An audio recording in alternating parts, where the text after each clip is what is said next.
Berikutnya yaitu materi tentang manajemen pajak. Intinya, manajemen pajak itu dua prinsipnya. Pertama, dia menerapkan peraturan pajak, tapi di sisi lain efisiensi untuk laba yang maksimal.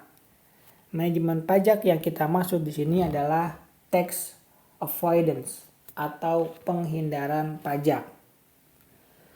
Tujuan manajemen pajak ini dicapai melalui fungsi manajemen pajak yang terdiri atas melakukan perencanaan pajak atau tax planning agar pajak yang kita bayar sangat-sangat minimum atau sangat efisien.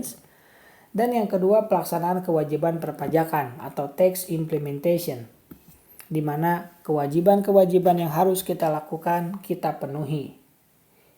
Kemudian yang ketiga, pengendalian pajak bertujuan untuk memastikan kewajiban pajak dilaksanakan sesuai dengan yang telah direncanakan.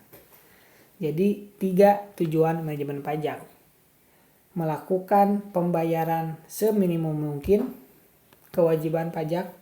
Yang kedua, pemenuhan kewajiban pajak secara maksimal. Yang ketiga, masih berhubungan sama yang kedua, namun dikendalikan, dipastikan, dikawal agar perencanaan pajak yang direncanakan sesuai dengan yang diinginkan. Nah, di sini ada proses pengambilan keputusan faktor pajak.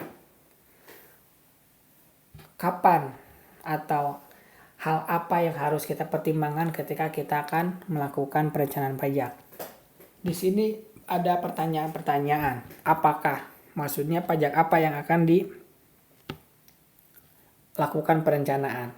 Kapan waktunya? Bagaimana caranya? Dengan siapa? Seperti contoh, apakah misalkan PPN? Kapan? Nanti tahun depan. Bagaimana caranya? Kita bayar di akhir bulan atau di akhir mepet ke terakhir pembayaran pajak. Dengan siapa? Dengan semua wajib pajak yang memiliki PKP agar bisa dikreditkan. Itu contoh singkat tentang proses pengambilan keputusan faktor pajak ketika kita akan melakukan perencanaan pajak. Berikutnya, motivasi atau alasan dilakukannya perencanaan pajak. Kenapa sih perencanaan pajak itu harus kita lakukan? Karena adanya hal-hal ini. Dimulai dari tax policy, di mana jenis pajak yang akan dipungut itu berbeda-beda sehingga kita bisa memilih. Subjek pajaknya juga tidak semua kita bisa menjadi subjek pajak yang mana. Sama halnya dengan objek pajak, kita bisa pindah dengan di luar objek pajak agar nggak dikenakan pajak. Tarif pajak kita bisa memilih dengan cara menyesuaikan kriteria kita termasuk ke dalam pajak tarif yang mana. Pembayaran pun sama.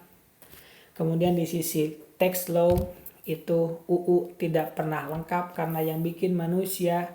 Kemudian ketentuan yang lain pun selalu dilengkapi dengan undang-undang, selalu melengkapi undang-undang meskipun tidak selalu lengkap. Dan kadang juga antara undang-undang dan ketentuan yang ada seringkali bertabrakan.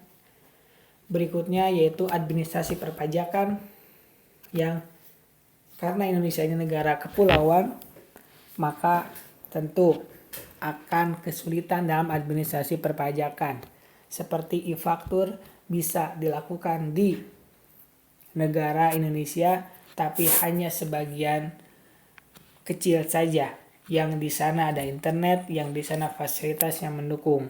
Adapun di tempat yang lain, yang jangankan internet, listrik pun tidak ada, kita tidak bisa memaksakan untuk daerah itu menggunakan e-faktur. Seperti itu. Jadi selama ada ini, dan pasti selalu ada 3 motivasi ini, akan selalu ada motivasi pajak, akan selalu ada perencanaan pajak. Ini inti atau motivasi kenapa selalu ada perencanaan pajak. Ketika kita memilih salah satu di antara metode, itulah kita melakukan perencanaan pajak.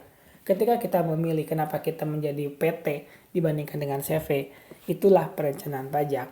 Jadi perencanaan pajak tanpa disadari semua orang melakukannya. Namun seagresif apa? Itu yang biasa diteliti di penelitian skripsi. Itu bisa jadi masukan juga buat kamu yang mau bikin skripsi.